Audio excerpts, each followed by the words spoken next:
Good morning, Rohan. Good morning, Professor Arie Kruglanski. How are you? I'm very, yes. Good morning. It's 3 a.m. in Indonesia. Yes, but I'm delighted to see you and to meet with your colleagues and your students. Wonderful. Let me say a few words of introduction. And thank you again for doing so. This is 3 a.m. in Semarang, Indonesia, and we have the pleasure of having a lecture from, to me, probably the most important scholar in the field of terrorism today, Professor Rohan Gunaratna from Nanyang Technological University in Singapore, where he founded and directed for many years the Institute International Center for Political Violence and Terrorism Research. Professor Gunaratna obtained his PhD at St. Andrews University, one of the best universities to study security issues. And he has authored many books on different aspects of terrorism. He's one of the best connected person in the world with security agencies in Southeast Asia. He has worked, of course, in Singapore, was a counsel to governments in Sri Lanka, in Malaysia, in Indonesia, in China, and the United States of America. He is a man of great courage. He traveled unhesitatingly to war zones, Iraq in the midst of it all, Baghdad. And today he's going to tell us about the trends in terrorism today. What does world terrorism look at this point in 2024? So it's again, great pleasure. Thank you very much. You're a good friend at 3 a.m. to wake up and meet us all. So please, the floor is yours. Thank you very much, Professor Arie Kruglanski. Ladies and gentlemen, I would like to take this occasion to pay a tribute to Professor Arie Kruglanski for dedicating his entire life for the study of many disciplines in the world, including psychology, where he reached the highest and was recognized for his huge contribution in the field of psychology and psychology of terrorism. And I also want to pay a tribute to Professor Kruglanski for the pioneering work he has steadfastly conducted in the field of terrorism research since 9/11. And he has published a number of books, including a very prestigious book on the 3 pillars of radicalization, the needs, narratives, and the networks.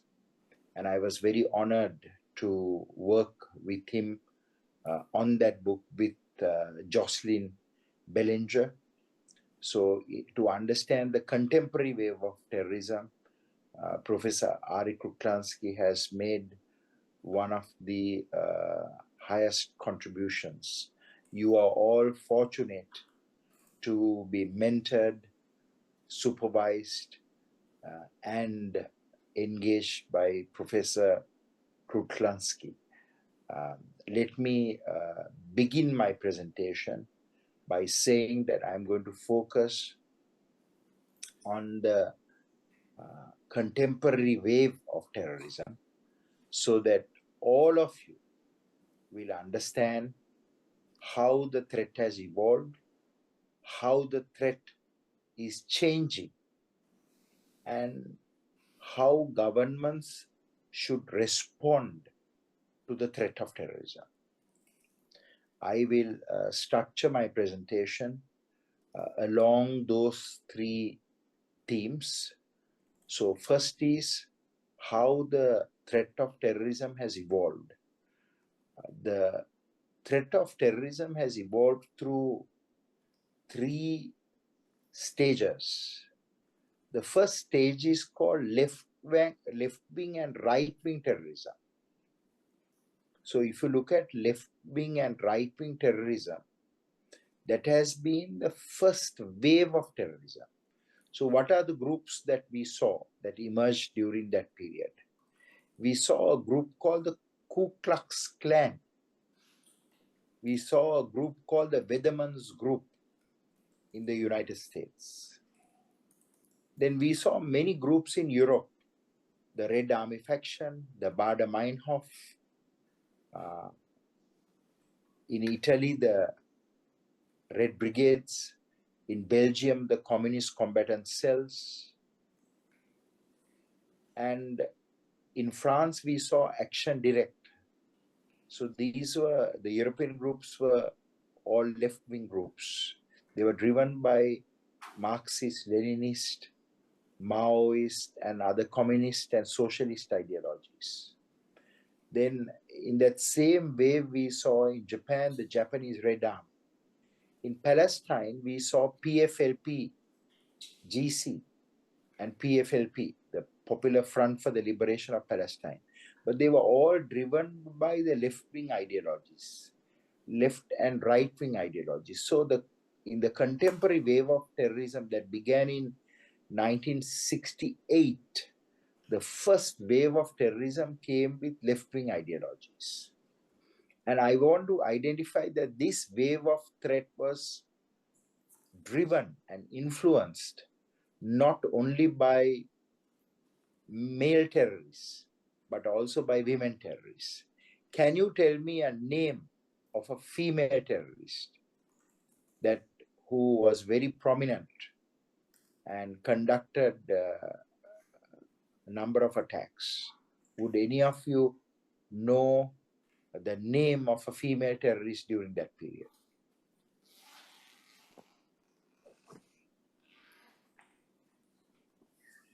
So that is, yes? Somebody has to save the day.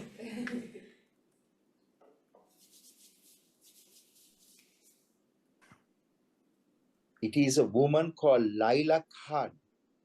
Laila Khad was a member of PFLP. She in fact hijacked a plane that was flying from Rome to Israel, and the plane landed in Damascus, and they blew up the nose of the plane. And after that, she planned to hijack another plane, and of course she was arrested. The plane was diverted to the UK, and there was a hostage exchange, and she was released. So you can see that the contemporary wave of terrorism emerged in 1968, and that led the world to develop a number of conventions. And of course, because aviation terrorism was very prevalent, we saw that the world, the United Nations and other institutions worked together to craft the legislation to fight that wave of terrorism. The second wave of terrorism we saw emerged, it was called the ethno-political or the ethno-nationalist wave of terrorism. So if you ask me what are the good examples of this category of groups, I would say the IRA, the Irish Republican Army. They were driven by Irish nationalism. Then in Spain and in France, there was a wave of terrorism called the Basque terrorism. They wanted a separate state, a Basque homeland, and it was led by a group called ETA. And that group also, it had male and female members, the same way IRA had male and female members. Then we saw, other than IRA and the ETA in Spain and in France, another group called the PKK, the Kurdish Workers' Party. And that group operated out of Iraq, out of Syria, and out of Turkey. And the leader of that group was Abdullah Öcalan. He is currently serving long-term prison sentence in Imrali jail. Then other than PKK, IRA and ETA, we saw another group called the Tamil Tigers. And this group came from Sri Lanka. This group at that time conducted the world's largest number of suicide attacks. In fact, I would say before the emergence of ISIS, the group known as the Islamic State in Iraq and Syria, this group, the Tamil Tigers, conducted the world's largest number of suicide attacks. In fact, this group killed Rajiv Gandhi, who was the former Prime Minister of India. Rajiv Gandhi was assassinated by a terrorist called Danu, her Tamil Tiger name. But her real name is Tenmuli Rajaratnam. She carried an explosive device under her clothes. She approached Rajiv Gandhi with a garland of flowers. And when she was about to garland Rajiv Gandhi, she dropped the flowers. Why did she drop the flowers? The garland of flowers, the ring of flowers. Why? Because when she bent, she could press the switch that activated the suicide device. So, because security people always look at the eyes and the hands, so she want to protect, she want to conduct the operation where no one can see it. Of course, she killed Rajiv Gandhi. So I want you to know that before the current wave of terrorism emerged, there was a contemporary wave of terrorism, and that witnessed left and right wing terrorism, that witnessed ethno-political or ethno-nationalist terrorism, and the latest wave of terrorism the whole world is witnessing. I repeat, the entire world is from politico-religious groups that are influenced by religious ideologies. So what are these religious ideologies that characterize the third wave of terrorism? They are groups driven by Muslim religious extremism, by Hindu religious extremism, Buddhist religious extremism, Sikh religious extremism, and Jewish religious extremism. So all the great faiths, all the great religions have been manipulated and misinterpreted to conduct terrorist attacks. Let's take the Jewish faith. And the Jewish faith also has been misinterpreted. There's a group called the Kahane group. In the Sikh faith, the misinterpretation has led to a group called Babar Khalsa International. In the Hindu faith, there's a group called the RSS, and also another group called Abhinav Bharat. In the Christian faith, there's a group, there are many groups, but I'll just mention two groups for you. One is Lashkar Christus, the fighters of Christ, or the warriors of Christ. And that has even a women's wing called Brigati Kupu Kupu. I traveled many years ago to eastern Indonesia and interviewed members of Lashkar Christus and their women's group called Brigati Kupu Kupu, the Butterfly Brigade. These women are very brutal. They attack Muslim villages. They burn those villages down. They attacked even an Islamic boarding school called a madrasa, killed everyone from a 5-year-old child to a 70-year-old man. So I want you to know that terrorism does not only emerge from the interpretation of Islamic religious faith, but also all faiths. Let me also share with you from the Buddhist group, Buddhist religion, the misinterpretation of Buddhism. Another terrorist group that emerged came from Japan. Can you tell me the name of that group?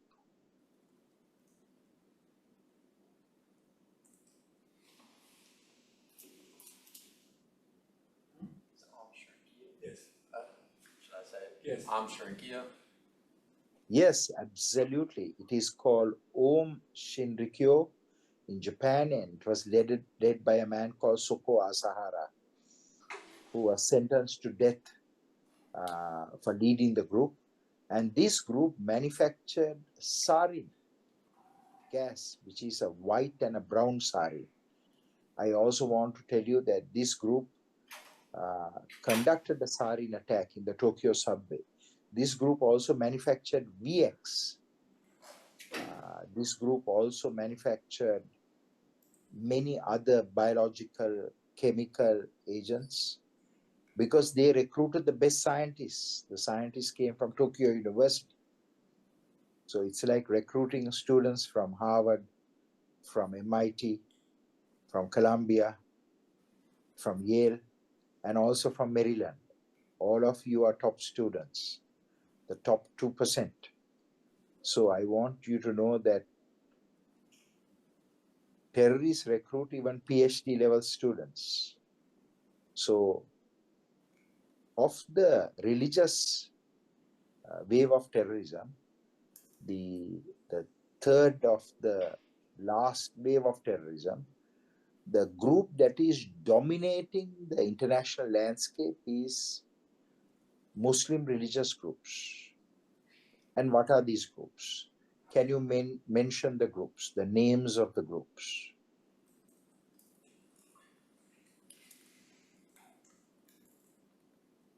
Go ahead. And is one of them ISIS? Another group? Yeah. Nobody else simply. Yeah.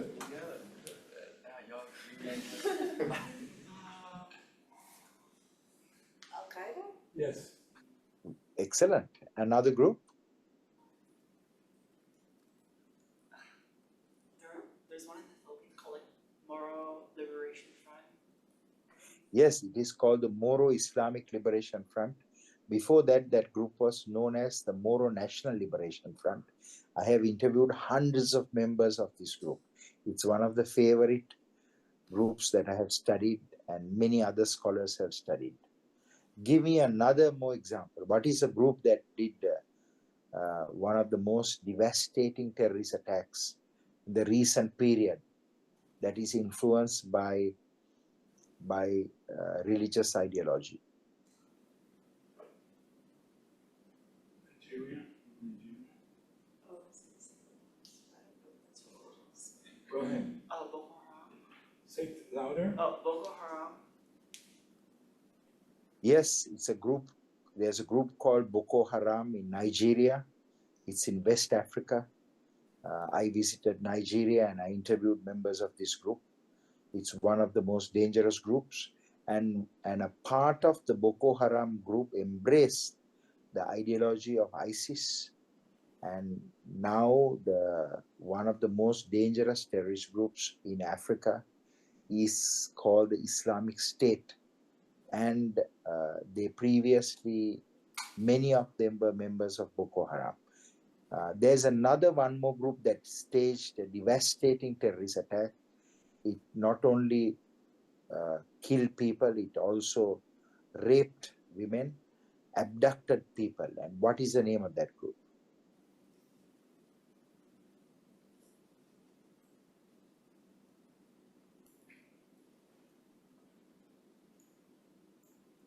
Recently in the news.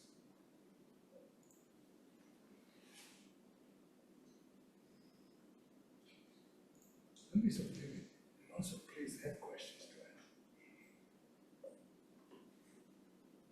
Anybody? Jack. Save the day. Okay, well, I'll give you a clue.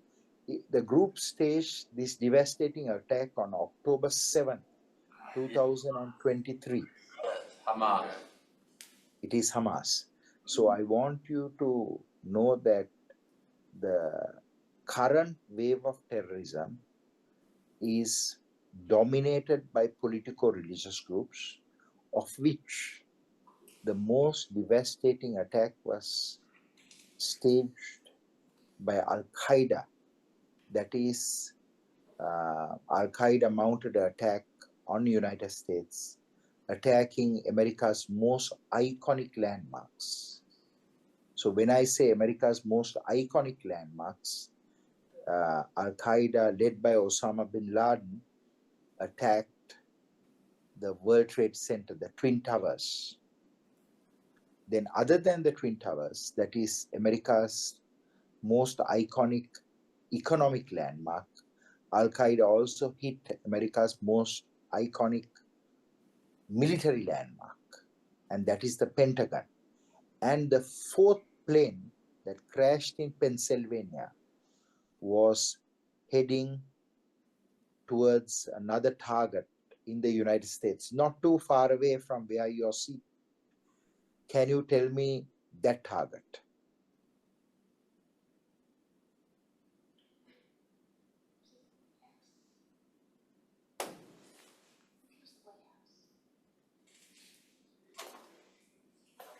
White House? White House. White House. Okay, let me share with you that the fourth plane originally, the 9/11 mastermind Khalid Sheikh Mohammed, he planned to hit the White House. But during the surveillance and reconnaissance stage, Khalid Sheikh Mohammed found out, because they did so much of surveillance, they found out that the White House is covered with trees and it's very difficult to hit the White House. So because of that, the terrorists planned to hit another target that one of the terrorist pilots can take. You know, terrorist pilots are not the best, right? Because they didn't train so much like a professional pilot. So they decided to strike a target that was very clear from the sky. And what is the political target that is so clear from the sky in Washington, D.C.? Washington Monument. You're correct. Washington Monument is very clear, but they decided to hit another target because they want to kill a lot of people. They want to kill very prominent people. Tell me, what is the target that is very clear from the sky where there are a lot of important people? Capitol? The Capitol? It is the, yes, you are correct. It's the Capitol Hill, the US Congress. And I myself visited the US Congress after that, and I testified in the 9/11 attack case. You can see my testimony on C-SPAN. So it is still there. And I explained about the 9/11 attack, how it was organized and planned, because I wrote a book. In fact, I wrote the book before 9/11. That is called Inside Al-Qaeda, but it was published after 9/11 in 2002. 9/11 was September 11th, 2001. My book was published by Columbia University Press in 2002. In that book, I had explained in detail about Al-Qaeda. So I testified on the 9/11, the group that staged the 9/11 attack, Al-Qaeda, on its structure, on its leadership, on its ideology, and on its organization. So this book became the first book on Al-Qaeda. And I spent a lot of time after that in the United States. In fact, I served as an instructor for the New York Police Department. I worked with a man called Raymond Kelly, who was the police commissioner in New York. And I also worked with a man called David Cohen. David Cohen was the former director of operations of the Central Intelligence Agency. David Cohen was posted to New York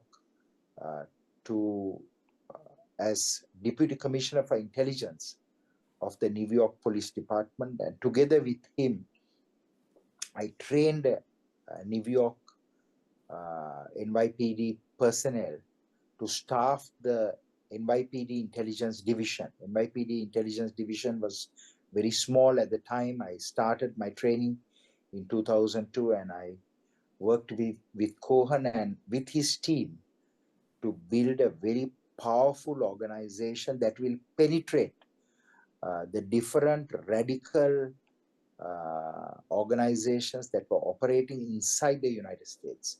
New York was the most targeted city. There were more than a dozen plots, and Deputy Commissioner for Intelligence David Cohen dismantled those organizations. And I worked very closely with him and with his team to train the NYPD officers from the different communities. So they came from the Algerian community, the Moroccan community, the Libyan community, the Egyptian community, from the Kurdish community, from the Iraqi community, Syrian community. So we mapped the different communities, and we ensured that there were members who were recruited from that community and sent back to that community so that they can keep an eye on the foreign terrorists that plan to recruit, and also people who are radicalized within the communities who want to do attacks in New York. So I myself invested considerable amount of my time not only serving in New York, and after that I traveled to Iraq and Afghanistan. In Iraq, I worked with a man called General Douglas Stone, who was the commander of Detainee Task Force 137. And I interviewed so many important terrorists. I traveled to Iraq twice, Camp Cropper, Camp Taji, and Camp Buka. Then I also went to Afghanistan and worked in Afghanistan to work with their detainee task force with an organization called ECTAP. US Department of Justice has an organization to build rehabilitation programs. So in that capacity, I also traveled to Bagram, which is the main detention center in Afghanistan. So I want to share with you that after Al-Qaeda, the threat globalized. Because when Al-Qaeda attacked America's most iconic landmarks, Al-Qaeda inspired so many terrorist groups around the world to mount attacks. So what are those terrorist groups? One is the terrorist group in Indonesia called Jamaah Islamiyah. And this particular terrorist group staged the second, at that time, in 2002, it was the second worst terrorist attack after 9/11, which was conducted on 9/11, on September 11, 2001. Bali attack was conducted in 2002, and 202 foreigners were killed. And in Bali, in the beautiful city of Bali, it's a city mostly of Buddhists and Hindus, and the religious extremists organization called the Jamaah Islamiyah. They staged that attack, and of 202 people killed, 88 were Australians and many British nationals. So Britain and Australia worked very closely with the Indonesian National Police to create a counter-terrorism unit called D88, Densus 88. And this unit, to this date, is fighting the current wave of terrorism in Indonesia. In fact, the first counterterrorism intelligence course was conducted by me in Indonesia at the Jakarta Center for Law Enforcement Cooperation. The founder of JSILEC was an Indonesian general and an Australian federal police officer. And I worked very closely with both of them. The Australian officer was Lester Cross, and I met him and I built a very close personal and a professional friendship with him. Lester Cross later passed away of cancer, and I remember meeting with him and with his wife at JSILEC. And at that time, we planned very carefully how to build the capabilities, not only in Indonesia, but also in the region. So I want you to know that Muslim religious extremism became a very big challenge to the world during that period. And after Bali, we saw the attack in Madrid. In Madrid, Al-Qaeda inspired group, mostly from North Africa, they want to attack the Madrid train station. So when 4 trains came to Madrid, there were explosives inside the train, and the trains were, with the detonation, the roof of the Madrid station was going to come down, and about 2,000 people would have died if the roof came down. But as you know, Spanish trains are always late. So the trains exploded before they reached the Madrid station. And again, it became a devastating terrorist attack. So I traveled later to Spain, met with the CNI, the Chief of Intelligence, and we discussed about the threat, and various measures were taken to protect Spain after that. So this wave of terrorism after 9/11 was devastating, and that wave was inspired by Al-Qaeda. So Al-Qaeda is the pioneering vanguard of the Islamic movements. The Al-Qaeda ideologue Abdul Azam said, and after Abdul Azam, the man who took over the ideology of Al-Qaeda was Osama bin Laden and his deputy, Ayman al-Zawahiri. In 2002, Ayman al-Zawahiri was killed in Kabul in an American strike. So I want you to know that Taliban, the ruling party of Afghanistan, was hosting Ayman al-Zawahiri. And today, the current leader of Al-Qaeda is Saif al-Adel. He's a former Egyptian Special Forces officer.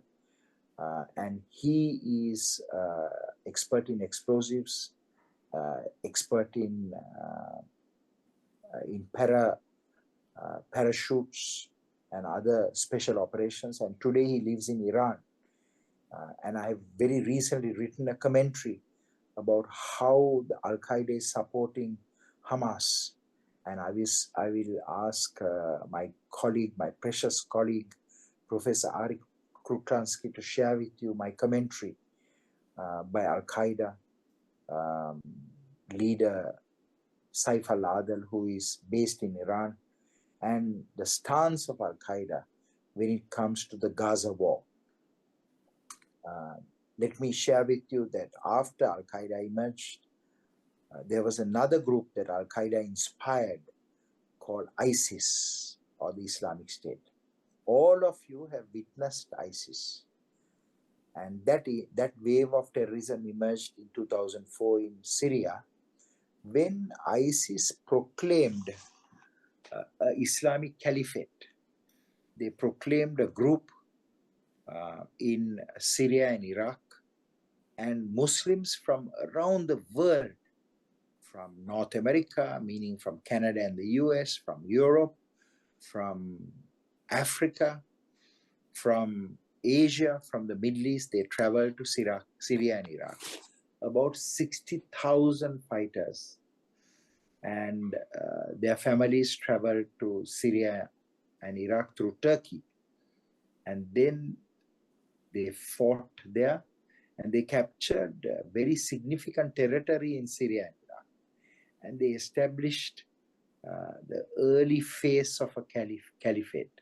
And they inspired so many terrorist groups around the world to conduct attacks against various governments. There were many attacks in the United States, in Europe, in Africa, in the Middle East, and in Asia. So I want to share with you that I'm originally from Sri Lanka.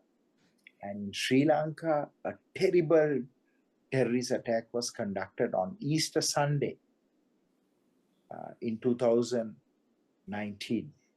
So a terrorist called Zahran Hashim, and I interviewed Zahran Hashim's wife.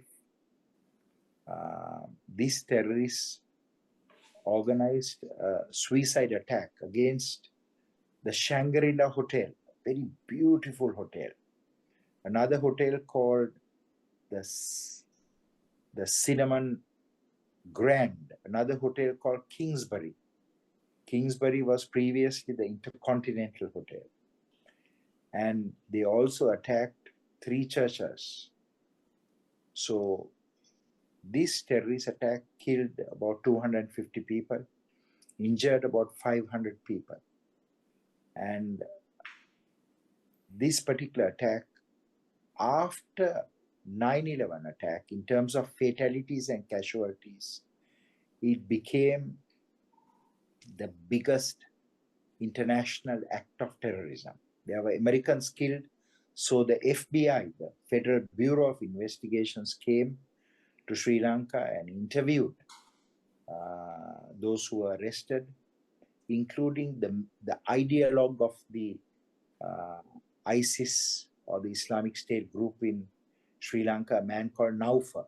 I also spent many hours talking to Naufa. What is interesting is this: the US government indicted many members of this group.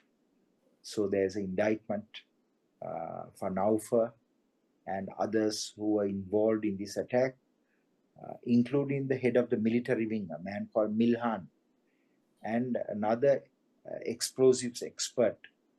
I interviewed Milhan as well and also the man who mixed the explosives. So I want you to know that this Easter Sunday attack was the worst act of international terrorism after 9/11.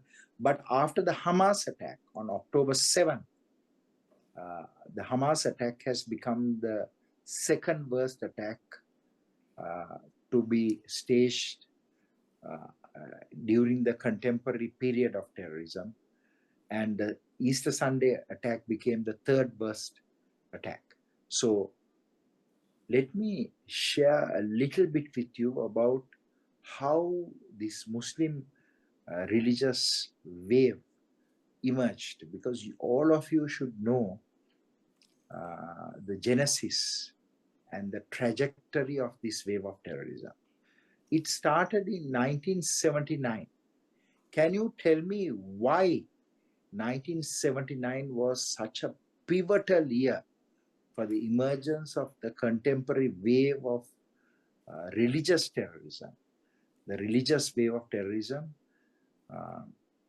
there were three significant events. Can you tell me one event why 1979 is so important? Maya, The Iranian Revolution is the Iranian Revolution. You are very good. So the Iranian Revolution, there was a leader who was called Shah. The Shah was replaced by a mullah called Ayatollah Khomeini. Ayatollah Khomeini had taken refuge in Paris and he staged a revolution. They used cassette tapes and statements to inspire the youth. They rebelled against the Shah. They captured power in 1979. And they named their new regime the Islamic Republic of Iran.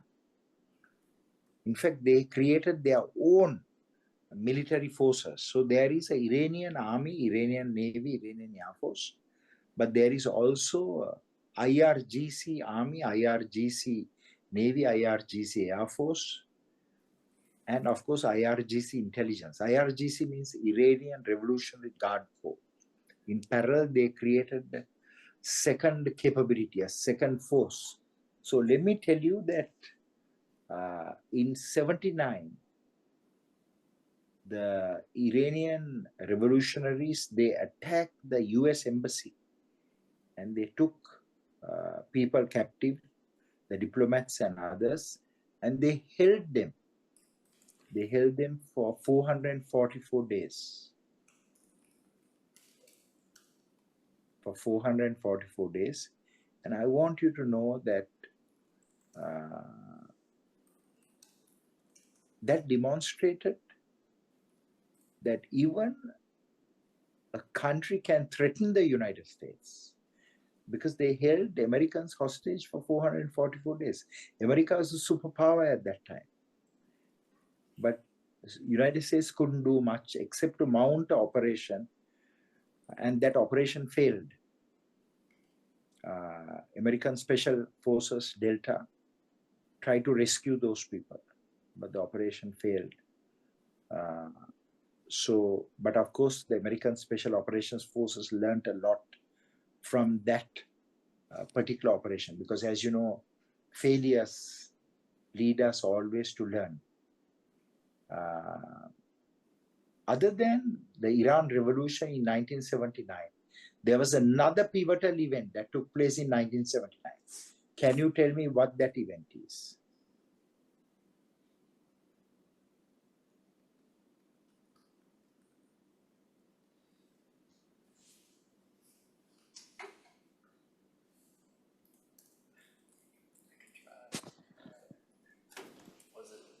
Was it the Soviet invasion of Afghanistan? Yes, excellent. Soviet invasion of Afghanistan took place on Christmas Day, December 24th, 25th, 1979. The then superpower,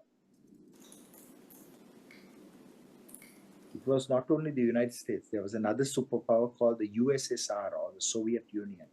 They invaded Afghanistan and they captured the country. And of course, Pakistan, Saudi Arabia, Britain, America, and many other countries believed that the Soviets were going to come from Afghanistan to Pakistan, and they were going to have access to the Indian Ocean. So there was a lot of support for Pakistan to arm, train, and finance the anti-Soviet multinational Afghan Mujahideen campaign.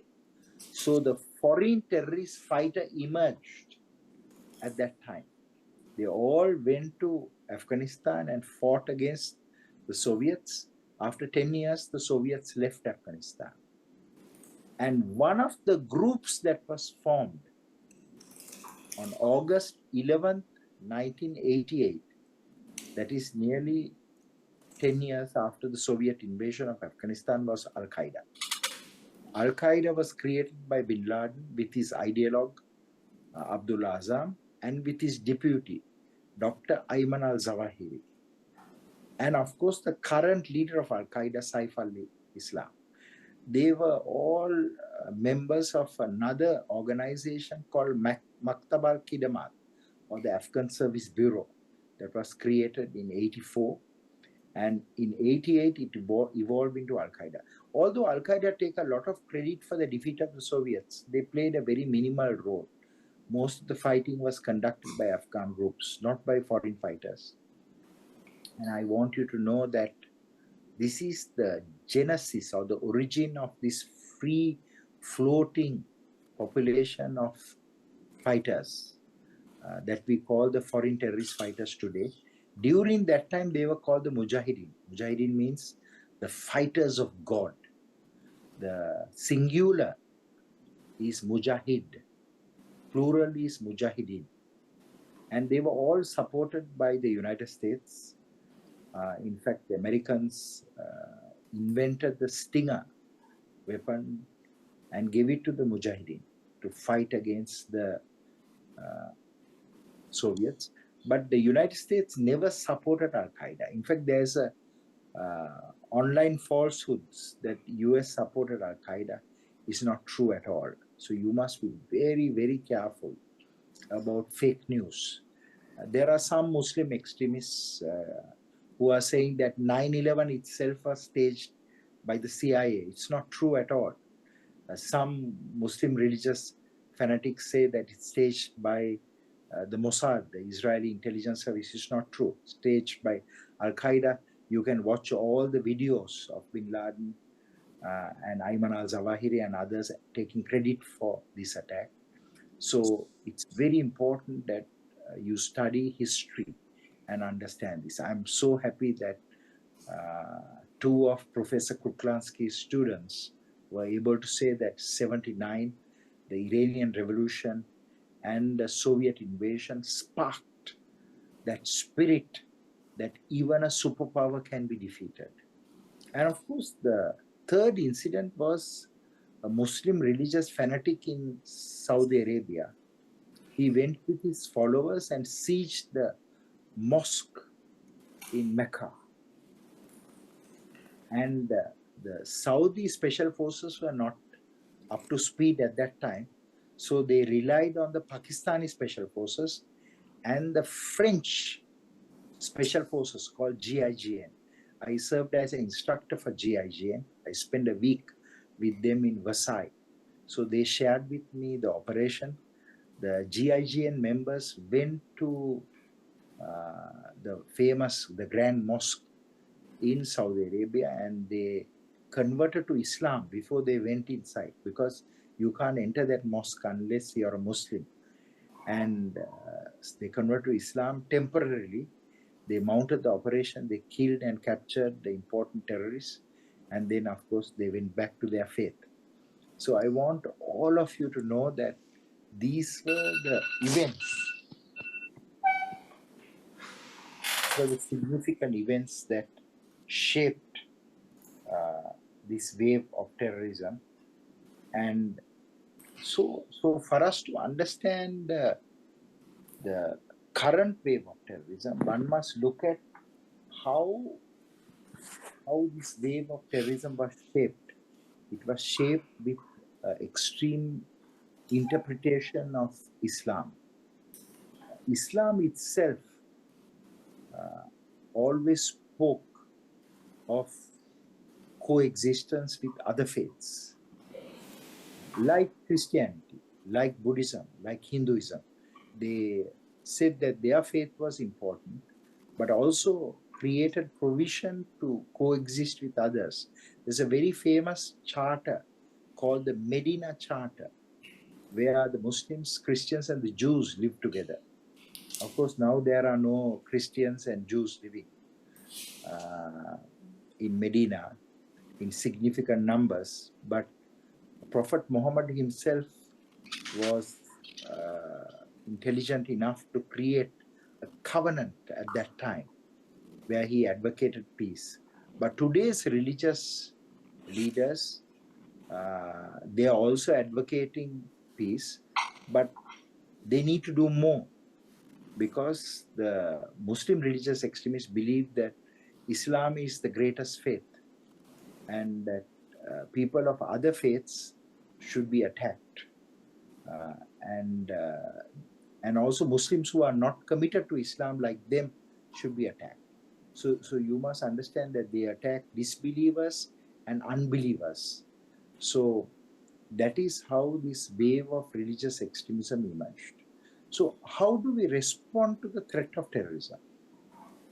So I want you to know that there are three ways of responding to the threat of terrorism. One is with military force, because when Al-Qaeda used Afghanistan to attack the United States, the ruling party at that time in Afghanistan was the Taliban. So the US gave Taliban an ultimatum, said either you surrender bin Laden or we will attack you. And of course, the American forces went to Afghanistan, dismantled Taliban, and of course, 20 years after, Taliban came back to power. And that is a failure of not only US, but global international commitment to stabilize and integrate Afghanistan.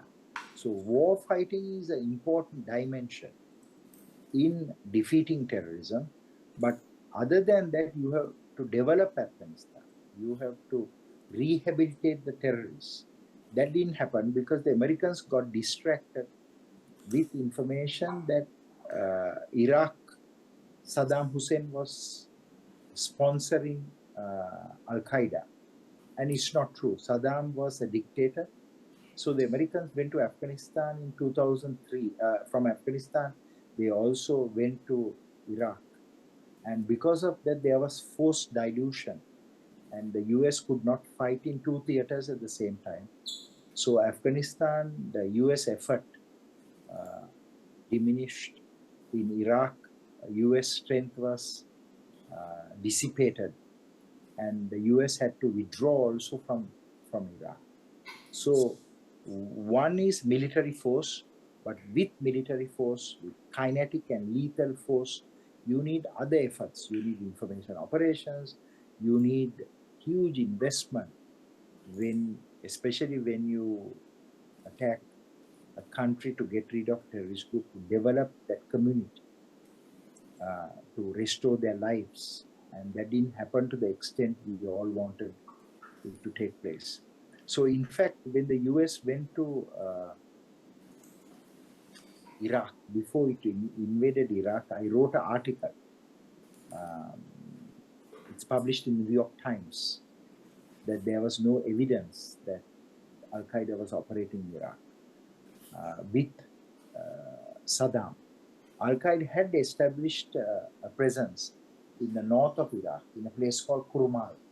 There was a terrorist who was trained in Afghanistan, a Jordanian terrorist called Abu Musab al-Zakawi. His center is Abu Muhammad al-Maqdisi. But I want to tell you that Zakawi was operating in the north of Iraq, but he hated Saddam Hussein. But there was flawed intelligence. That's why I want to plead with all of you. Become the best intelligence analyst. Join the CIA, join the NSA, join the DIA, join the FBI, join, if there are foreign nationals here, join your own national security agencies.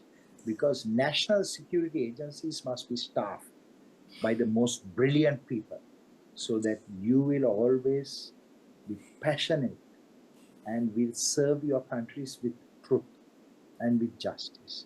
So the first response of terrorism is to create capable military, law enforcement, and intelligence services.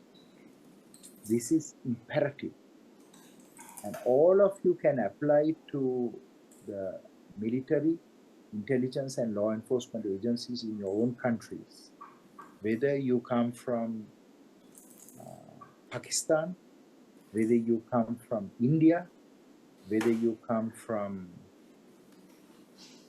Algeria, from Tunisia, from Morocco, from Egypt, or whether you come from the United States, or whether you come from any country, it is your duty to serve the apex national security institutions.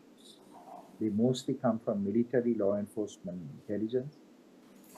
So, as Maryland is a world-class university, your application will be recognized.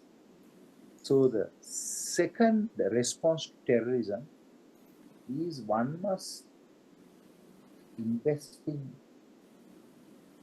developing capabilities to prevent terrorism. That is, prevention is key. We are fighting terrorism downstream. That is, when people become terrorists. But we must be able to fight upstream terrorism. What is upstream terrorism? That is called the front end of terrorism. Front end of terrorism is we must prevent radicalization of people. How do we do that? And that is Professor Arie Kruglanski's specialty. He's a world authority on that. How to prevent people from becoming terrorists. Because he understands their ideology and their psychology.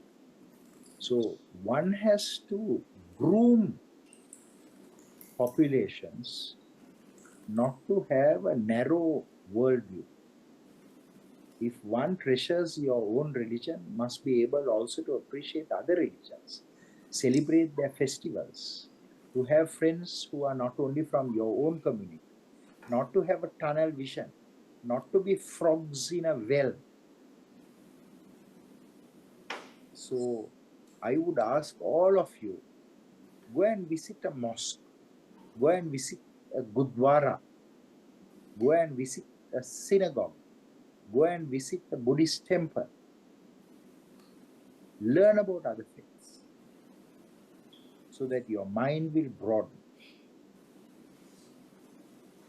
So if you are a Muslim, I will ask you to go and visit a church.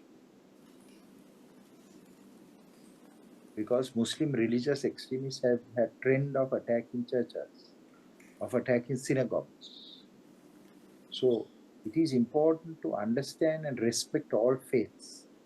From childhood, if you study other religions, religious knowledge, you can never be extremist. So we have to reintroduce religious knowledge to our school textbooks. We have to produce movies where we understand about other religions. We have to have friends who are from other religious faiths. Live a very rich life, meaning have friends from different communities. So we have to have different scale of response, different quality of response to prevent the formation of religious extremists. And that is to broaden our understanding of faiths. All religions are very similar. All religions say, don't do to others what you don't want to happen to you. Right? So I am asking all of you to understand the world better, travel to different countries. So I took my father to Machu Picchu in Peru. I took my father to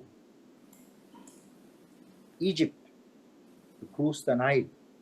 I went with my father to Uzbekistan to visit Bukhara and Samarkand. Bukhara was the center of Islamic scholarship, where all the brilliant scholars lived. Samarkand in Uzbekistan is a city where there were side by side in the city of Samarkand, Hindus, Manichaeis, Zoroastrians, Jews, Sikhs, Christians, Muslims, they all live together in one city, right? So the more you travel, you will know about the world. So we have to produce citizens who understand the world. So that is prevention. The third dimension of fighting terrorism is rehabilitation. That is, when you become a terrorist, how do you restore that person back to a good human being? That requires a lot of effort too. That is called rehabilitation. So Professor Arie Kruglanski is one of the world's experts in this. I traveled with Professor Kruglanski to deliver rehabilitation training programs in the Middle East and in Asia. We were together in the Philippines. We were together in Sri Lanka. We were together in the United Arab Emirates to do one of the first training programs on how to rehabilitate the terrorists. We have trained their military, law enforcement, and intelligence services. So to rehabilitate, there was a specialist that developed a rehabilitation model. She's a colleague of Professor Kruglanski, Dr. Malkanthi Hettiarachchi. She just published in the National Defense University a journal called Prison, an article on the rehabilitation model. That is religious and spiritual rehabilitation, educational rehabilitation, social and family rehabilitation, vocational rehabilitation, creative arts in rehabilitation, and psychological rehabilitation. So have a comprehensive model to make sure the terrorist is rehabilitated. So when you become a terrorist, you have a very narrow mindset. That is why religious rehabilitation is important. So I will share just a small aspect of religious rehabilitation for you to understand. When you become a religious extremist, you are counseled by clerics, by religious leaders who share with you not only the beauty of your religion, but the beauty of other religions, and replace their negative thoughts with positive thoughts. That is the religious rehabilitation.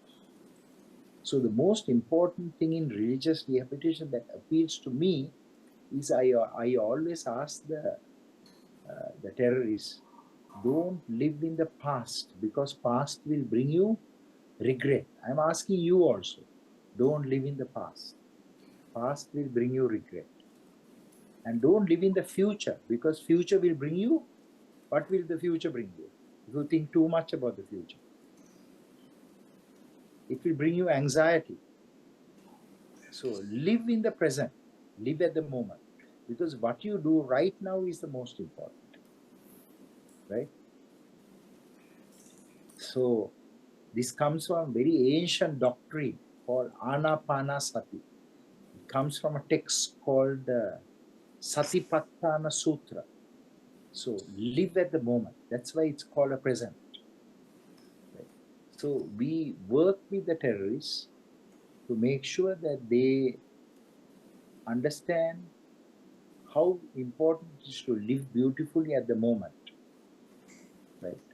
And to break with the past and to plan beautifully for the future, but not to be anxious, not to develop anxiety by overthinking, right? To live a very balanced and a moderate life. Right? That is religious and spiritual rehabilitation. Then we reconnect them with the family because family is very important. Without family, you are nothing. So to reconnect with the family, because one day the terrorists will be released back to the community. So we reconnect them with the family, then they are in custody. So their mothers visit them, fathers visit them, uncles and aunties visit them, even grandmothers visit them and shout at them, why did you become a terrorist? I want you to become a doctor. I had worked my whole life to send you to school and look what you have become. So it's very important to reconnect them with the family, with their children, nephews, nieces, so that they become proper citizens. So, social and family rehabilitation. Then next is educational rehabilitation. We broaden their mind because, as you know, if you have a 360-degree vision, you can never be a terrorist. But if you are just laser focused on one topic, you can be a terrorist. So we get them to think critically, look at every problem through the political, economic, social, historical, different lenses. So educational rehabilitation is important. Then next is vocational rehabilitation. If they don't have a skill set to work, because there are some people who have never worked, we train them how to skill them with a set of skills where they become carpenters, masons, artists, computer operators, agriculture experts, do fishing, farming, animal husbandry, new skill set. Another mode of rehabilitation is the creative arts in rehab. Music mesmerizes you, all of them. We expose them to music, right? So to dance, to calligraphy, to another set of ways of thinking. And then finally, psychological rehabilitation, right? So this is the 6 approaches to rehabilitation developed by Dr. Hettiarachchi, Dr. Mal Hettiarachchi. Professor Kruglanski has worked with her as well. And I also want to share with you that other than the 6 prongs of rehabilitation, there is one more prong called reintegration. That is, after custodial rehabilitation, they all have to be reintegrated back to society. And most terrorists relapse when they are in the reintegration phase because rehabilitation is intensive, but reintegration is not. So we have to build the capabilities to constantly visit them, to constantly to counsel them, to make sure that they don't relapse. In fact, I have a theory that all the terrorists we have released, we have to keep in touch with them until they die and even go for their funeral and offer prayers after they die so that we make sure that they remain committed to productive and beautiful living. So that is the third way of fighting terrorism. So military law enforcement, intelligence response, prevention, upstream, then of course rehabilitation and reintegration. So these are the different ways of fighting terrorism. So I think I have given you an overview of the threat. I have given you an overview of the response, right? And let me now open this discussion, open this presentation for discussion. If you have any questions, you can ask me within this lecture or outside this lecture. I'm very honored to speak to all of you because you are the students of Professor Kruglanski. All of you must do better than your professor because we all ride on the shoulders of parents, and you can regard Professor Kruglanski as your father.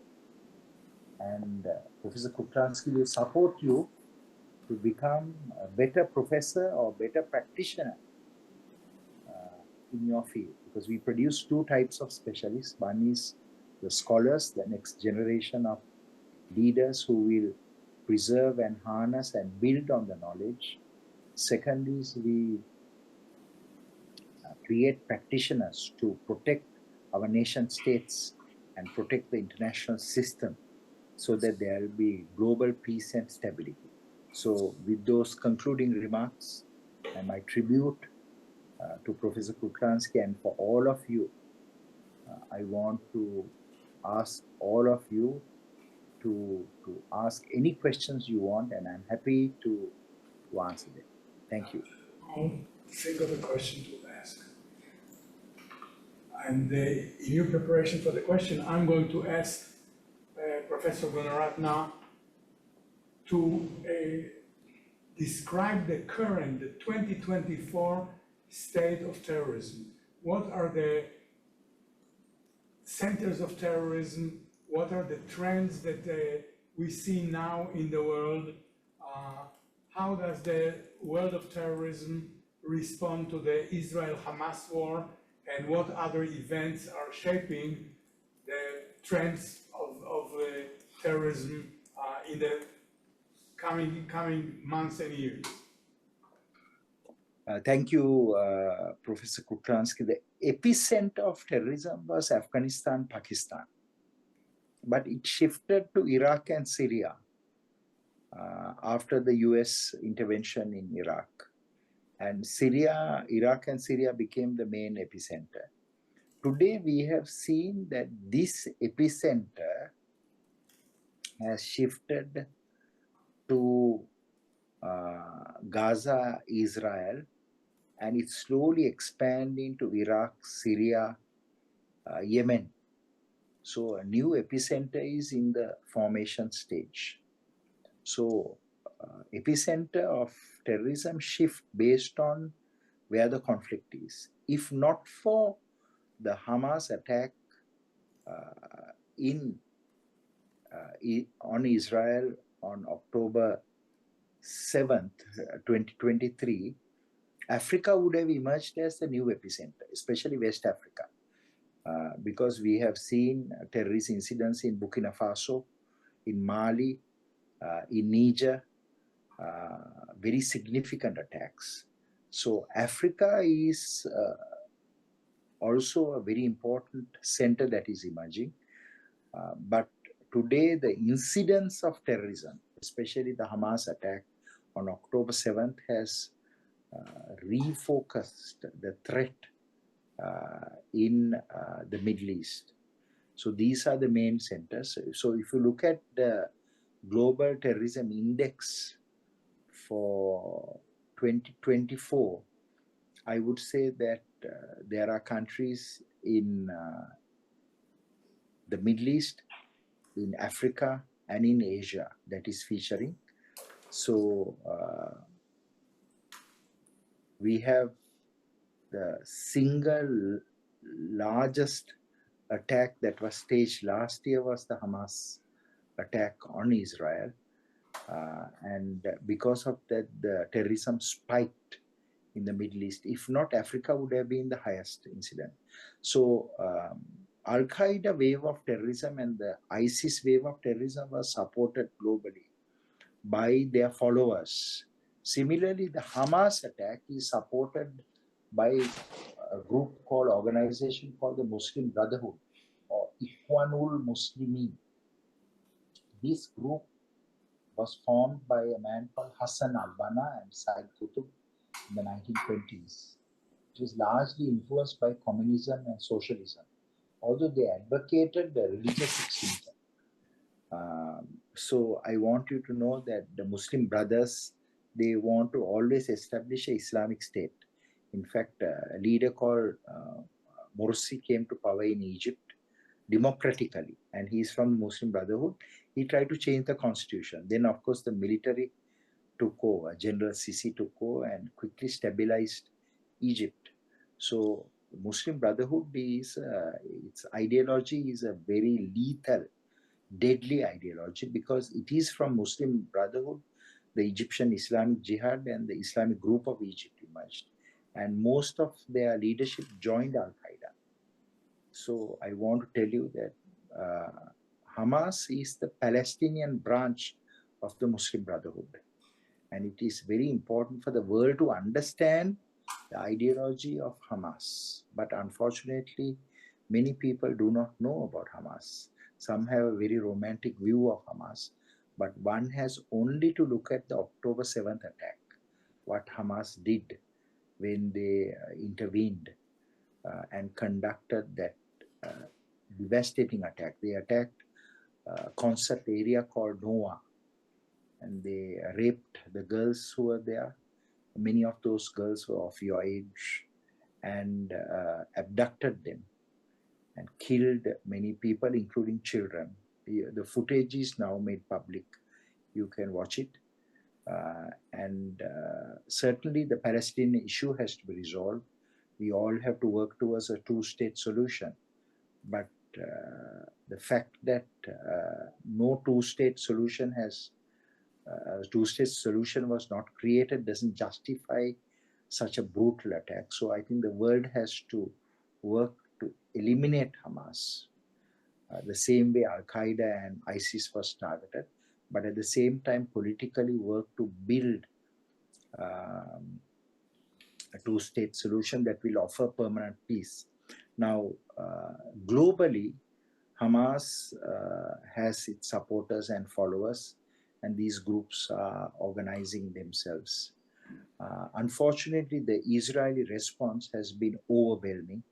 So, about 30,000 Palestinians have been killed, of which about 10,000 are Hamas members. So, for every one Hamas member, 2 Israeli civilians have been killed because Hamas is operating in Gaza Strip.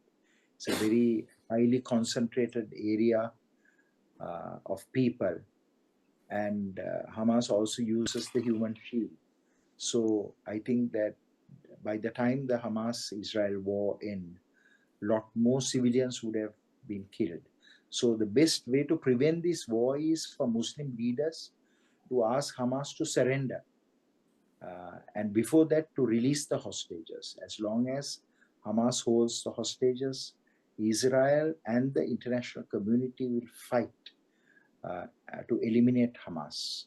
So Muslim leadership has been lacking when it comes to calling Hamas to surrender those hostages they have taken, about 150 hostages, of which about 50 may have perished by this time. And also in parallel, there has been a failure of the international order to create a two-state solution. So for 70 years, the international community working with Israel should have built a two-state solution, and that didn't happen. So I want all of you to know that we have to address the political aspects of this conflict, but certainly no country should tolerate hostage taking or killing civilians, because that is terrorism. So we are witnessing, after the wave of Al Qaeda terrorism, ISIS wave of terrorism, and now we are seeing another wave of terrorism where both Sunni terrorist groups, that is Al Qaeda and ISIS, and also the Shia terrorist groups are supporting Hamas to stage attacks, or the Gaza conflict, the Palestinians. So as a result of that, we are now at the threshold of a new wave of threat. And I believe that the international community should work together to address both these aspects. One is creating the two-state solution. In parallel with that, asking Hamas to release the hostages and surrender, or that Hamas will be eliminated. Any questions? Yes, Jack.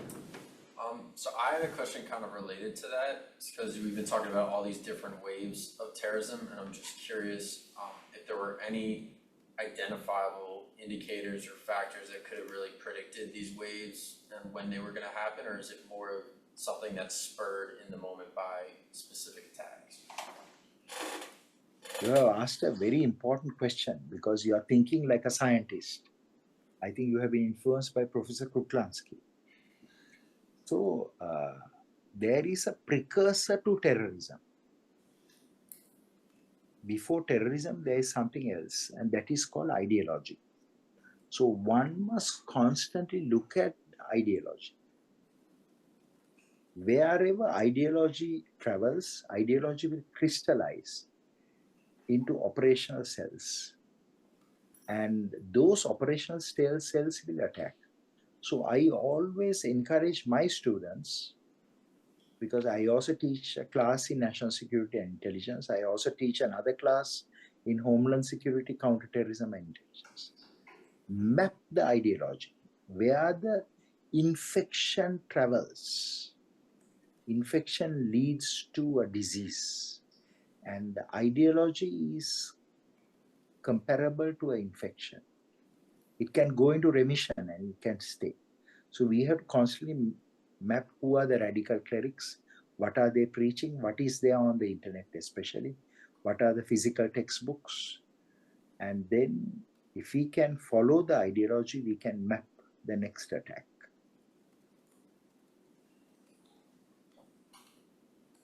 Braden. Changing topics a little bit, with the prevention of extremism, what if like a terrorist group is like sponsored by a state, or something to that regard? I feel like if that were to be the case, the state might not make the necessary changes to like expose people to different religions and cultures and etc. So what would be some ways to prevent extremism in a scenario like that? States who sponsor terrorists should be sanctioned, should be attacked, and states should be punished if any state is sponsoring any terrorist group. So I want you to know that different states sponsor terrorism from time to time. Even the United States has sponsored various groups, not Muslim terrorist groups, but other groups. So it is so crucial for states not to sponsor terrorism. Even the Soviets have, even the Chinese have. India also has sponsored terrorist groups. Pakistan also has. And Iran also has sponsored terrorist groups. So terrorism sponsorship should stop. I'll give you a good example. One of the first terrorist groups to stage a devastating terrorist attack was in 1972. The Palestinian Liberation Organization called Black September.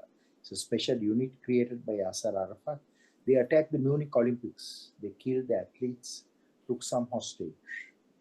And later the Mossad, the Israeli intelligence service, went and hunted the members of Black September and killed them. So all of you should watch that movie called The Munich, right? So PLO was harbored by some Middle Eastern countries and by the Soviets. Similarly, China harbored a number of terrorist groups in the past, mostly communist terrorist groups. North Korea sponsored terrorist groups, including Japanese Red Army. So different states have given sponsorship. Iran is currently harboring Saif al-Adel, the Al-Qaeda leader. So India sponsored a terrorist group called the Tamil Tigers. And eventually the Tamil Tigers killed Rajiv Gandhi. So all these countries that sponsor terrorism eventually will pay a very heavy price for it. So I am appealing those state sponsors, don't sponsor any terrorist group because you won't be able to control them after some time. And I am urging other states, if any state is sponsoring terrorist group, that government should be punished. So state sponsorship is a big challenge. It is a current challenge, it's a challenge in the past. And it's very important for us as we criminalize terrorism, that is killing of civilians for political reasons. We should not allow states, any country to do that. Lauren. How significant of a role, and if you could expand on this role, would you say that the U.S. sponsorship of like early Mujahideen kind of factions has played in the nature of contemporary terrorism? The Central Intelligence Agency was very careful not to sponsor Al-Qaeda. But US sponsored Afghan Mujahideen factions to fight the Soviets. US was very careful not to sponsor any Muslim group because they knew that religious Muslim group means a group driven by extremist religious ideology, except the Afghan groups that fought. And when Hezbollah Islami leader Gulbuddin Hekmatyar came to the United States, he went to the UN, but he never came to the White House because they're religious extremists. So US sponsored only the Afghan groups, but never Al-Qaeda. But I personally believe that one must be very, very careful even for geopolitical reasons of giving arms to terrorists, you see. So one must have a long range vision. And I want to share a small story with you that there was a man called Charlie Wilson. All of you should watch that movie, the Charlie Wilson War. Charlie Wilson. You all Yes. must watch that film. It's a great. Very good. Very good. Charlie Wilson is the one who advocated support to the Afghans to fight against the Soviets. But Charlie Wilson also said to the US Congress, when the war ended, give a budget to rehabilitate those who fought against the Soviets. So that those children, those fighters who lost their hands, their feet, their eyes, they can be looked after. But the Americans didn't have a long range vision. So America, just after the Soviets were defeated, stopped support for those fighters who fought against the Soviets. And those children are the children who became the terrorists. And they attacked the United States. In fact, in 1993, it is the remnants of those who fought against Soviets that came and did the first attack against the World Trade Center, the 1993 attack, right, where Ramzi Ahmad Yusuf, he wanted to topple one tower on the other and kill 250,000 people. Because they were very angry and they said the US used us. So I would say that it is a huge mistake. US should have created schools, job opportunities, hospitals to look after those who fought in that battle. Because once security and intelligence services use people for their objective to wage a proxy war, they should have looked after them. It didn't happen. So one must have a very long range vision of when you fight in these wars, especially if you use proxies. Otherwise, they will come back to bite you. Following up on this question, Rohan, during the Cold War, is it not the case that as a barrier against communism, the Western powers supported religious movements, Muslim religious movements? For example, Afghanistan is one example, but also in Africa, in the Maghreb. Morocco used to be very secular, and there was this Western support for religious movements. Israel supported Hamas against the leftist terrorist movements. So there was an attempt to use religion, the Muslim religion, as a bulwark against communism. Would you say that this was one contribution to the evolution of the Muslim extremism? Professor Arie Kruglanski is correct. So, if you look at the Palestinian organizations, Palestinian nationalism drove the first group of terrorists that were formed, the PLO and other related groups. So, to counter that, we saw that the Israelis supported Hamas. So, Sheikh Yassin, who was the founder of Hamas in 1987, they were supported at that time by the Israelis. They did it very secretly, very discreetly. And they created the environment for these religious extremists to counter that wave of nationalism.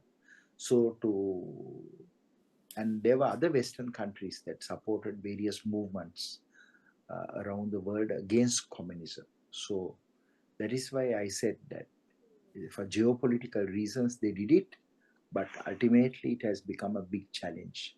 So all these are very important lessons someone should. In fact, no one has written a thesis on this.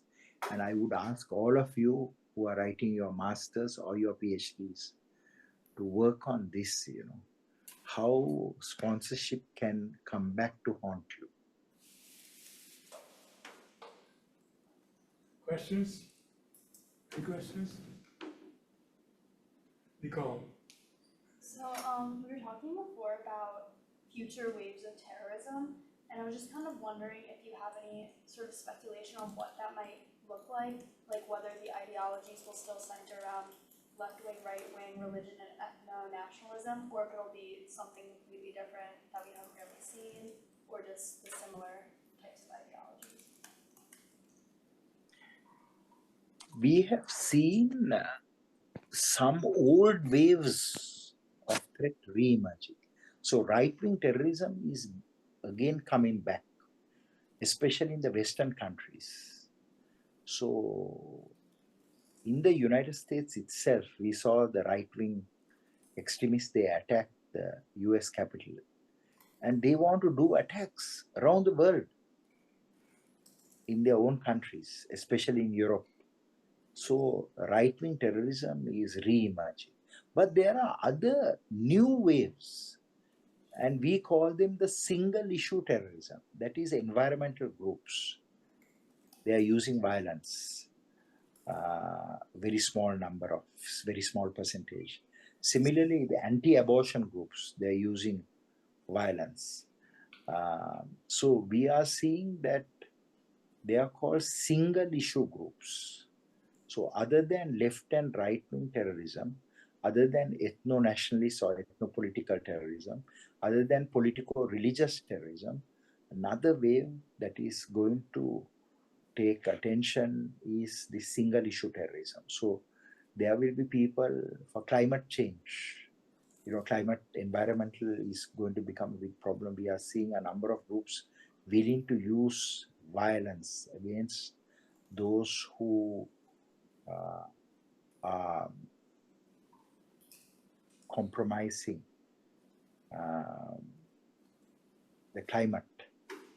So to preserve climate and environment, they will do revolutionary action. Terrorism is revolution, You use violence to achieve your goal.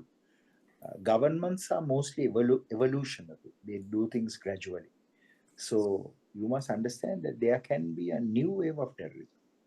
Terrorism is a tactic, that is, groups use violence to achieve a political goal.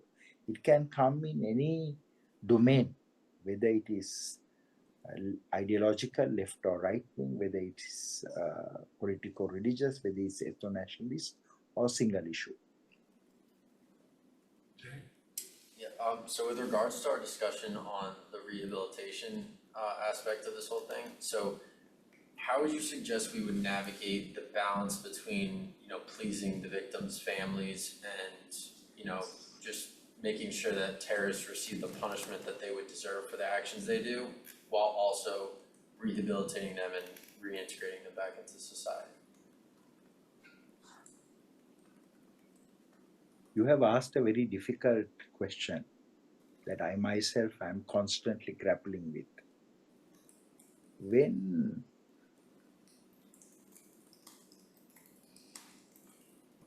a man commits a crime, that man should be punished, a man or a woman. Because if we don't punish, we are sending the wrong signal.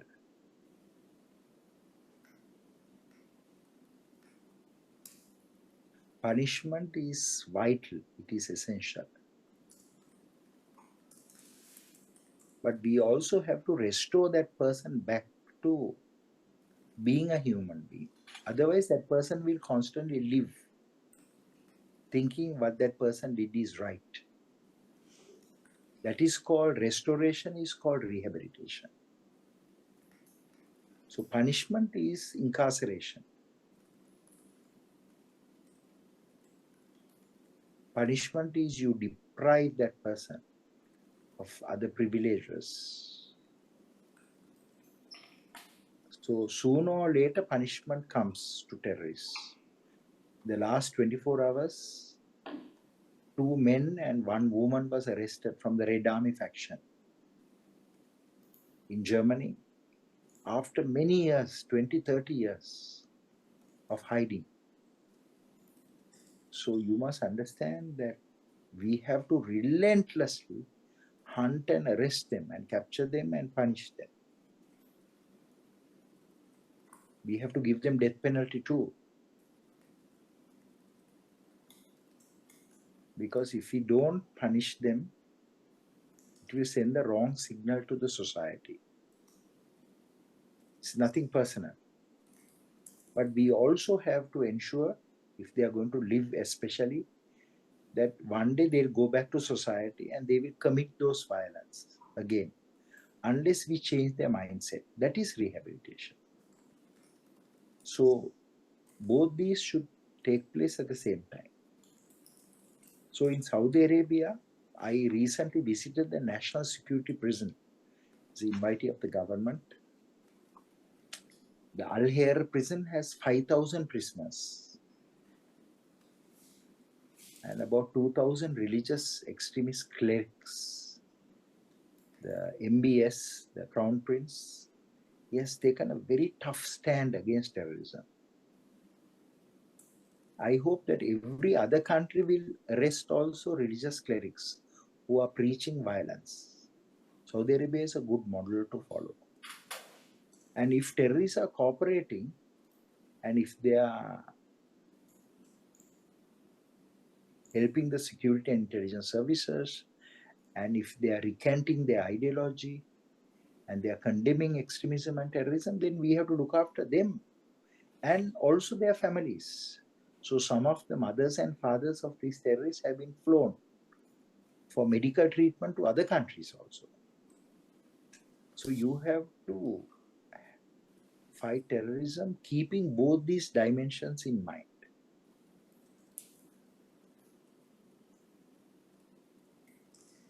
Thank you very much for your question. I have a general question, Rohan. In 2001, the United States announced a global war on terror. How successful was the global war on terror? Do we have now less terrorism, more terrorism? What were the successes and the failures of the global war on terror?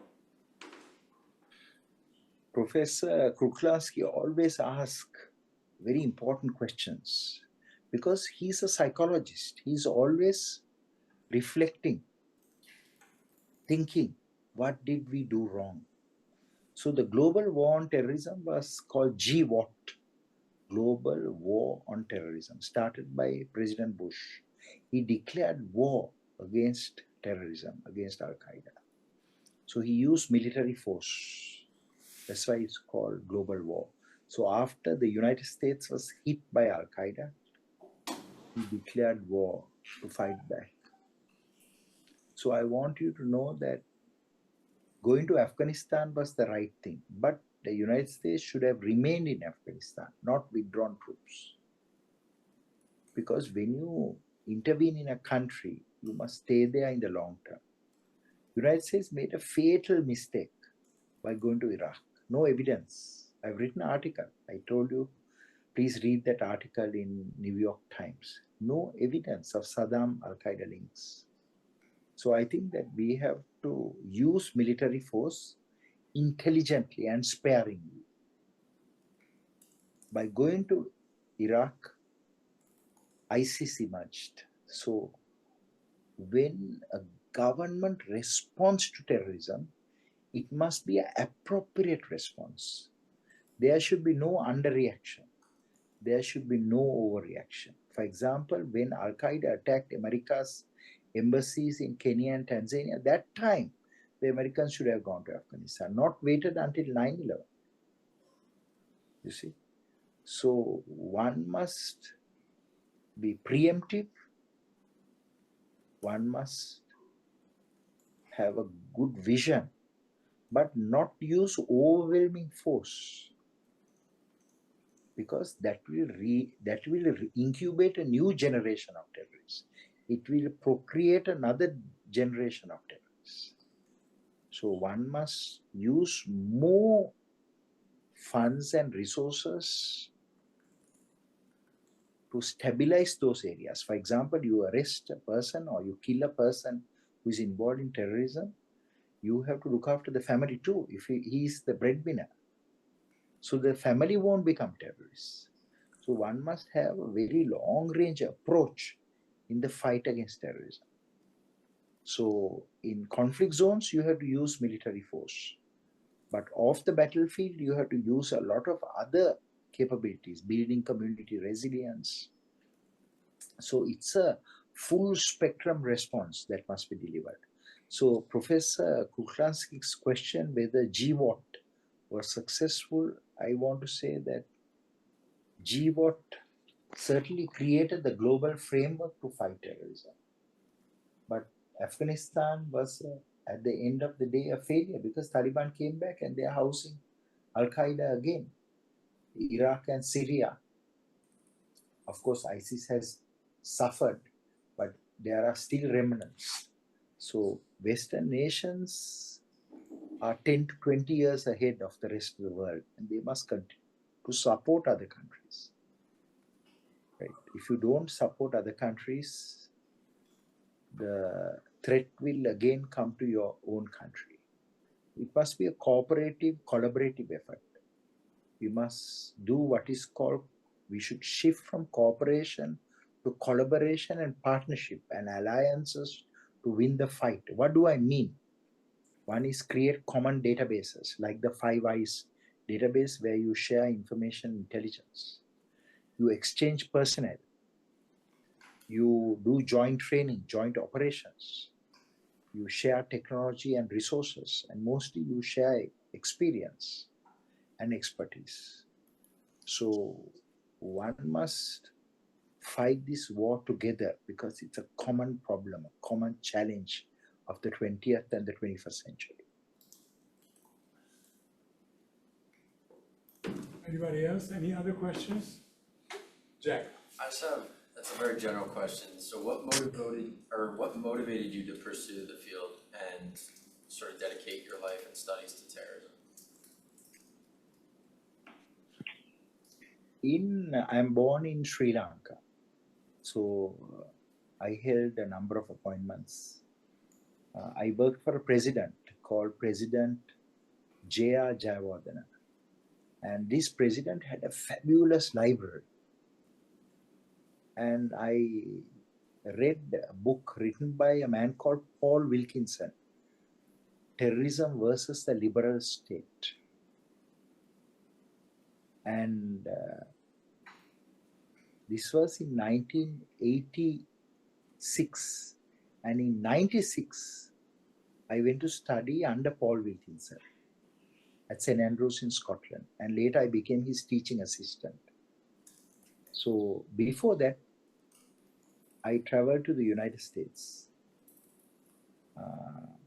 on the international visitor program, and I visited many universities. And I visited the university in Illinois, Champaign-Urbana. And a professor called Stephen Cohen came to the airport to receive me and my colleagues. So I asked Stephen Cohen, why did you come to the airport? Other Americans don't come to the airport to read. Then he said, oh, I know the culture in Asia. Whenever you go to the airport, Asia that happens. But in America, it doesn't happen because I lived in Asia. I always visit the airport when foreigners come. So I built a good friendship with him. I studied at the Office of Arms Control, Disarmament and International Security at the University of Illinois as a visiting scholar. In fact, the first day I asked Professor Cohen, what should I do? What kind of research? He said, you can read all these books, and he showed me a collection of books.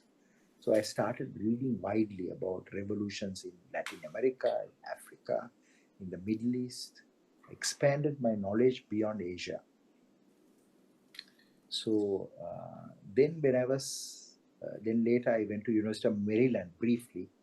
I was at the Foreign Policy School, SISM. And at Maryland, I studied under a man called Ted Robert Gurr. He wrote a book called Why Men Rebel. Professor Robert Gurr has retired. I think Professor Kruglanski knows him very well. I was a foreign policy fellow at Maryland for, I think, 4 months. But I used to go for the night classes of Ted Robert Gurr, deeply inspired by him. And then I went to Notre Dame and did a master's degree, where I studied under a man called Scott Appleby.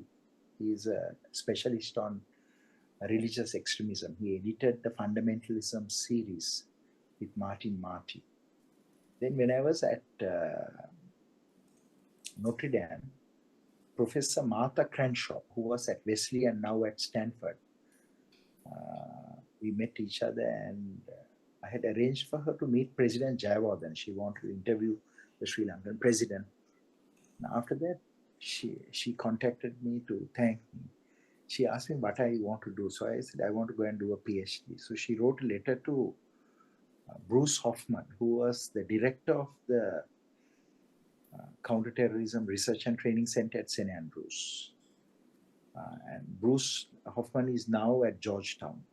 He's one of the world's leading specialists. He wrote a book called Inside Terrorism. Then I studied at St. Andrews. Then in 2002, Singapore government, the Ministry of Defense, they wanted me to come and build a counterterrorism database in Singapore. So I located the specialist program that became a center in Singapore at the Institute of Defense and Strategic Studies. Now it has become RSIS. So I want you to know that it was mentors. You have to have good mentors, good leaders who will inspire and support you. Then, of course, I worked with Professor Kruglanski. So I regard Professor Kruglanski as one of my great mentors. So all of us must have people who will guide you, mentor you, supervise you, challenge you. So I think I was fortunate to have good leaders. But I also had a strong drive to fight extremism, to fight terrorism. I think all that came because I was exposed to travel at a very young age, and also to various texts. And I think you being at Maryland, you have already reached a very important position. So for you to go beyond this, you must focus. You must always identify your priorities and focus on them, so that you can be the next generation of leaders. One of you can become a president even. Right? So, or you can become head of the FBI or the CIA, right? Or the DIA or the NSA. So it depends on your commitment. You have one life, you have to live that life to the best. Thank you very much. Thank you very much, Professor Kruglanski.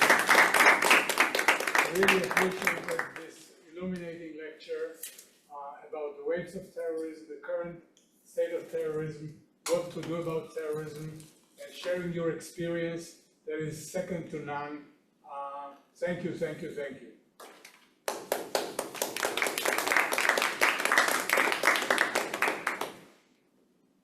And I hope you can catch some sleep still. Thank you, Professor Kruglanski, and thanks to all of you. Goodbye, and thanks, Molly. Bye. Bye.